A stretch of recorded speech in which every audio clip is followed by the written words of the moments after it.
Cairo, Seattle. It's time to get schooled with the professor, John Clayton. Welcome to Schooled with the Professor, and I'll tell you what, there is no better time to talk to Lesley Visser. I mean, I always say it's a great time to talk to Lesley Visser from CBS Sports, but again, this is some more so right now, and I'm so happy because, again, we were in the same year. I mean, pretty much, I came into the Pro Football Hall of Fame 1 year after you. You told me all the things, and you realize I think we're the last two media members that were actually able to go on the parade. Oh, remember they had the car for us? It was so exciting. Oh, yeah. But you know what was a bad experience for me there? I mean, it's so huge, right? Oh, yeah. And so unexpected, and you can't. John Madden sent me a note, the Hall of Fame. You can't be born into it. You can't buy your way into it. You have to earn it. Right. So I remember, I mean, weren't you just so filled? I mean, it was so... So I went in with Troy Aikman. That was that class. Right. And all I remember is people knocking me down to get to Michael Irvin. And I'm like, this is not your year. This is my year. They're like, oh, my God. It's Michael Irvin. Remember, now we were only allowed to have 3-minute speeches, right? And so Joe Horrigan was so nervous. It's like, okay, so what's your script? Script? What are you talking about? So I get up there and I talk about going to Steeler games with my mom when I was 6 years old, and I weave through all the different things. And then, at the end, because she paid full price for the tickets, and they're saying, why are you taking the bratty little kid there? All he's going to do is sit there and eat. And so at the end of the speech, I go, Mom, thank you for paying full price, and thank you for this. And I turn to Joe, and it says $258, right? Oh. Do you know they said that Cosell could in his head, if you needed a minute 27, but that he could just do it off the top of his head and it would be exact. Yeah. So I guess we do have some kind of clock in our head. Yeah, because I mean, I can kind of do that myself on radio hits and TV hits and stuff like that. I know when I was doing the injury reports, I would always, have, what do we have, 10 seconds each? And I would go through and I go, I thought I was short 1 second on that, wasn't I? It's crazy. That's why you're the professor. I guess so. Do you know how much life has changed for all of us? First of all, when we started, Radio Row was a row. Right. It was a row. It was literally a row. Also, I don't know if I ever told you this. One time doing a Steeler game, I had to interview Mario Lemieux. Was he one of your idols? Oh, yeah. Do you know, I was so shocked. As soon as the interview ended, he lit up a cigarette. Is that right? Yes, and remember, everybody smoked. Oh, yeah. Dan Dierdorf told me they used to smoke at halftime. I mean, it's such Jack Lambert, when I was going back there, he was smoking all the time, too. Yeah, it's so weird how much everything has changed. But of course, the one great part is that you are the only woman in the Pro Football Hall of Fame. And you also are coming out with a book that's now out. Sometimes you have to cross when it says don't walk. And what an incredible career you're able to talk about in this book. Tell us how it started. Well, I'll tell you, and by the way, the first person who actually, because of course you're a writer and a speaker. Yeah. But my family was living in Cincinnati when I was like 10 maybe, and at that time women, I don't know, what did your mom do for a living? She was an operating room nurse supervisor at the VA hospital in Pittsburgh. Yeah, fabulous. But at that time women's choices were really teacher, nurse, or homemaker. Maybe a domestic. So my mother, we were walking around in Cincinnati, and she said, what do you want to do when you grow up? I said, you know what, I want to be a sports writer. And instead of saying, are you out of your mind, you're going to go to the moon, she said, that's great. Sometimes you have to cross when it says don't walk. That's great. So did you start at the Boston Globe, or where did you start writing? I did. And, thank you, Pittsburgh. I went to the Globe on a Carnegie Foundation grant. Did you really? Yes. It was open to 20 women across America who wanted to go into jobs that were 95% male. Okay. So, I mean, the Boston Globe, right? Do you know when CBS first came to me? Now, as you know, the Boston Globe was Peter Gammons, Bob Ryan, Bud Collins, Will McDonough. Will was my mentor, by the way. Mine too. I mean, if Will said, remember when Will punched Ray Claiborne for us? Yeah. That was the greatest. You'll like this. I was making a presentation for somebody and hoping that they were going to go for it.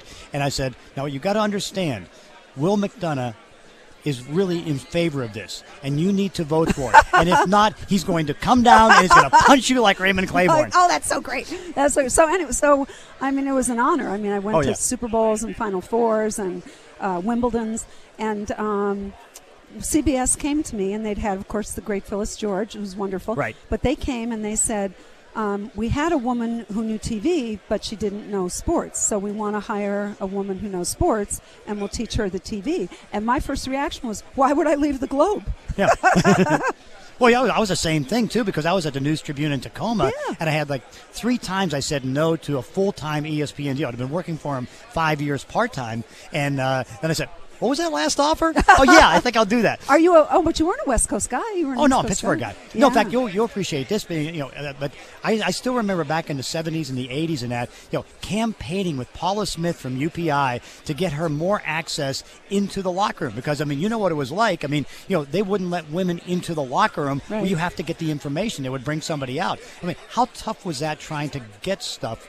Thanks for asking that. John Madden once described, he said, I was caught in a two-way go. So Madden-esque, right? Yeah. Because there were no provisions for equality the first 7 years I covered the NFL, so I was in all those parking lots around the country. But you know what? I used to have to, I think it made me a better reporter because you know how now people just stick their mic in? Right. They don't make eye contact. They don't. But I would have to decide, okay, if I'm going to get Steve Grogan, I might miss Terry Bradshaw. Right. Because I was out there all by myself. But John said the two-way go was I didn't want to complain to the Globe because I wanted to do the job, and I didn't want to complain to the Patriots or the NFL for the same reason. Yeah. I didn't want them to say, oh, a woman can't do this. So I would be out there trying to make that decision, what am I, like a track meet. But it was, it's certainly, the Patriots were not the dynasty that we know now. Not those days. No, they were pretty bad. It was pretty, it was really a fun, it was fun though because, I used to just, in the very beginning, just go around and say, hi, I'm Lesley Visser from the Boston Globe. I know Will McDonough. Yeah. Not really. What else? Then you were fine. Right, and then I go to Wimbledon. I'm Lesley Visser. I know Bud Collins. Yeah. Will told me it's like, Al Davis was standing over there and Al says, who's that? And it's like, I had to get Will's endorsement to talk to Al, and then Al talked to me all the time after that. Well, that's still pretty rare, but Al, only Will, that's when we had phones. Right. At the Globe, he would have Roselle on one line and Al on the other. Uh-huh. He was so magnificent and taught us all really how to report, how to cover this game. And I'm going to tell, no one's listening, so I can tell. No. Oh, great. Okay, so I can tell the story about myself. Someone had a book party for me in Washington last 2 weeks ago, I guess. And so I got a list of some of the people who were going to be there. And one of them, and this is what the text said, one of them is Debbie Dingell, the representative from Michigan. Right. And so it said Debbie Dingell, who represents Tom Brady. And I said, I've known Tom Brady a long time, and I don't think the congresswoman is his agent. So I called my husband, that's why he was the captain of Harvard basketball and why we did not go to Harvard. I called him up and I said, did you know that John Harbaugh is represented by Debbie Dingell? And he says to me, she represents Ann Arbor, you idiot. And hung up. Yikes. Oops. Going through the business, what were some of the toughest things that you experienced as a woman? I had... I can remember being on the air once, and you know this yourself, that 7 seconds can be a minute if it's dead air, right? And I can remember once I had to interview, have you ever or many times tried to interview Kareem Abdul-Jabbar? No. It's not an easy go. So we were on the air, and first of all, he's 9 feet tall. He's the new bowl tall. You would have to really hold the microphone up like that's that. That's what people, and they always used to meet me and say, oh, my God, you're so much taller and skinnier. But that's because my whole life, was with my hand up there. Anyway, so post-game, I say to Kareem, whatever, how were you able to come back against Portland or whatever it was? Nothing. Dead air. Dead air for 7 seconds, which is an eternity on the air. Finally, he looks down at me and he says, what? So it's a good thing I have that Boston humor, because I'll tell you, there have been times that, that you just have to muscle through it.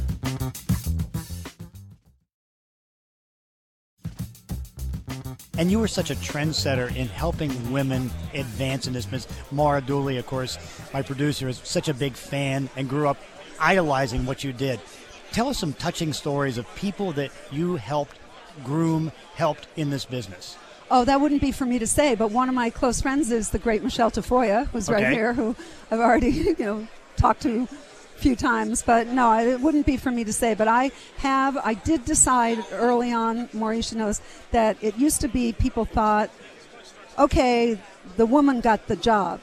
And I thought to myself, no, let's make it like a pizza where you get a slice, I get a slice, Michelle gets a slice, Susie Colbert gets a slice. So I really think that was my view of it. And like at CBS, we have two fantastic women. I don't know if Allie LaForce or actually Dana Jacobson kind of works for us now too. And, we have tremendous women at CBS, and I love watching them grow. Well, see, what I appreciate, because I started doing this stuff when I was 17 years old. So I was kind of the outsider. And now in the last 2 years, one of the big thrills of my life in my career is doing sidelines. And so how about my first sideline game being educated by Pam Oliver and also Jen Mueller, who's in Seattle. Yeah, and so the two of the greats. And now doing sidelines every week, I have with Michelle and everybody else, it's so fun because, they embrace me and help me and educated me on what to do. And those are two of the greats. I remember once I made a complete fool of myself because... Don't we all? Yeah. It's the secret of life. But sidelines, it's always cold. Yeah. You're always cold. I mean, it's Soldier Field or wherever. So I remember once I decided to go with battery-operated socks in Lambeau. And, of course, they went dead in the second quarter. And John Madden, on the air, like clumping around, right, with these big D batteries hanging out the back. And he said on the air, that is the most pathetic thing I've ever seen. So I'll tell you the secret of warmth. Do you want to know? Yeah. You too? It is sock, baggy sock. Sock, baggy It's sock. a very simple one. Some assistant coach told me this. And you know what? Forget the... Well, I guess now they have electronic warmers, probably. They do, yeah. It used to be because the heat would get trapped in between. So baggy sock is. But now somebody told me that Anderson Cooper on New Year's Eve, his entire outfit was like electronically heated. Oh, yeah, I know from me. We were doing the draft in Chicago, and it was freezing. Yes, of one course. day. And I still remember how many things of heat they had to bring over there just to try to get through the show on SportsCenter. I can tell, your old Pittsburgh Steelers, one time it was so cold that I went up to Jerome Bettis and I said, you have to have a great game because, as you know, in the cold, your mouth freezes. Right. I said, so I cannot be saying Mustafa Amafala, what was his name? So I said, I cannot be saying that with a frozen mouth. So I said to Jerome, I don't care what your coaches have told you, you must have a great game. I had one in Lambeau because I had the segment right before the NFL Live, or the show at 11, so I had a 10:58 segment. So I'm in Lambeau Field for a playoff game, and it's like minus 10. Oh. And so I go there, and I was always stupid because I didn't wear a heavy coat when I was doing my stand-ups, so I have just a regular coat on. So I'm standing there, and as I'm doing it, Bob Lee takes it in and says, okay, so ask me a couple questions. And literally, they saw in the HD studio, frostbite was going up my face. My mouth was puckering. And then Bob Lee says, oh, and we got a couple extra minutes here. Yes. And I used to watch. I would say, what is wrong with Irv Cross? Right. And then I became Irv Cross. Was it Michael Ornstein throwing him, or was it something else? Oh, yeah, no, it was his mouth frozen. Okay. So, yes, that was a great one. But it was I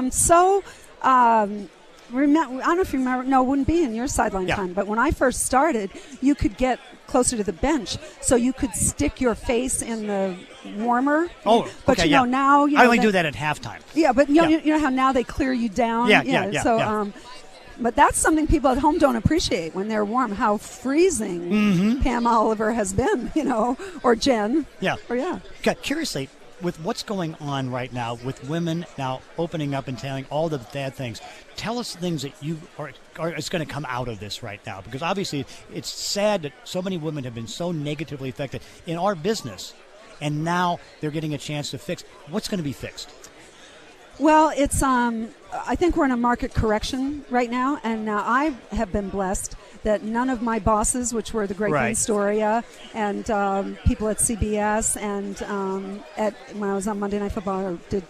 By the way, World thank Series you for sharing Vince with me, because I work with him for so many years. It was great. He's great. I'm going to tell you a Vince story afterwards. But I was never sexually or economically harassed by any of my bosses. Now, that's not to say players. I had to learn default mechanisms, but never my bosses. I was never denied an assignment. I was never not paid competitively. So I know my heart breaks for those gymnasts. I mean, so I think now it's finally we're correcting.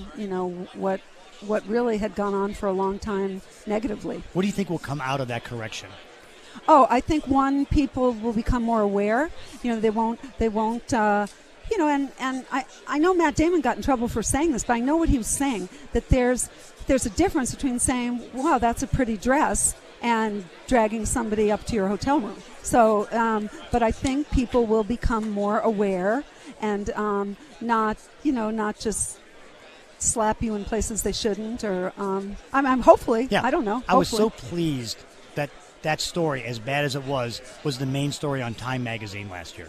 That was so important. I mean, and the fact that all these gymnasts, I mean, anyone who's had children, you just, I don't know. I mean, how many years did that guy get, Nasser? I think 136. Is that what it was? Yeah. Something, and he still has a couple more coming up on more trials. Oh, so it can't be enough, right? It can't be enough prison time for. Do you know? I was going to tell you a great Will McDonough story. That when Will died, Billy Bulger was the head of the Massachusetts Senate. Yeah. He was one of the pallbearers. Yeah. And we were pretty sure that Whitey Bulger was in disguise in the back. No, but they grew up right next to each other. Of course. Yeah. But I mean, we couldn't find Whitey Bulger. I know. And there he was. That's why I go to Santa Monica every year, just to see if Whitey's still there. Yeah, he was going to the coffee shop. Yeah. Tell me more about the book. Sometimes you have to cross when it says, don't walk. It is a memoir. I finally have embraced the Trailblazer. For a long time I didn't want to wear it, but I finally embraced it, that you can't, as Michelle said to me, Lesley, you took all the firsts. But it's just really anecdotal. You can open it anywhere. You'll know all the names. I got endorsements from people as varied as Robert Kraft and Joe Torre. Wow. Yeah, so I mean, I've really kind of been blessed to do every sport at the highest level, I just finally, the reason I finally wrote it, you'll totally get this, is I have the privilege of being in both the Sports Broadcasters Hall of Fame and the Sports Writers Hall of Fame. And so everyone's been telling me for 20 years, oh, you ought to write a book, And I thought, you can't really be in the Sports Writers Hall of Fame and do and as told to. Yeah. So it just took me a while to get around to it. But I just, I pretended, this too, being on the air, coming from writing, that instead of typing, we're talking. Right. Right, but it's the same writing. Yeah, but the only difference is it's only like about 45 seconds. So correct. It's like you don't want to go longer than 45 seconds. Lesley Visser, thanks so much. Congratulations on your career. And I didn't even get to ask you this. Yes, thank you for this. But when people are asking me about the game, we didn't get around to the game, I say, this is what I know. Death, taxes, and Tom Brady. There you go. I'm the same way. I've really? watched it 5 times for championships or Super Bowls, 12 times in conference games. Don't doubt Tom Brady. Right. And even worse, the backup. Don't get him mad. Hey, Lesley, thanks for joining us. You're the best, Professor. Thanks. And that does it for this week's podcast. In between episodes, you can follow me on Twitter at Clayton ESPN. If you enjoy these weekly one-on-one conversations, consider leaving a review on iTunes or wherever you're listening to the show. Thanks for listening. See you next time on Schooled with the Professor.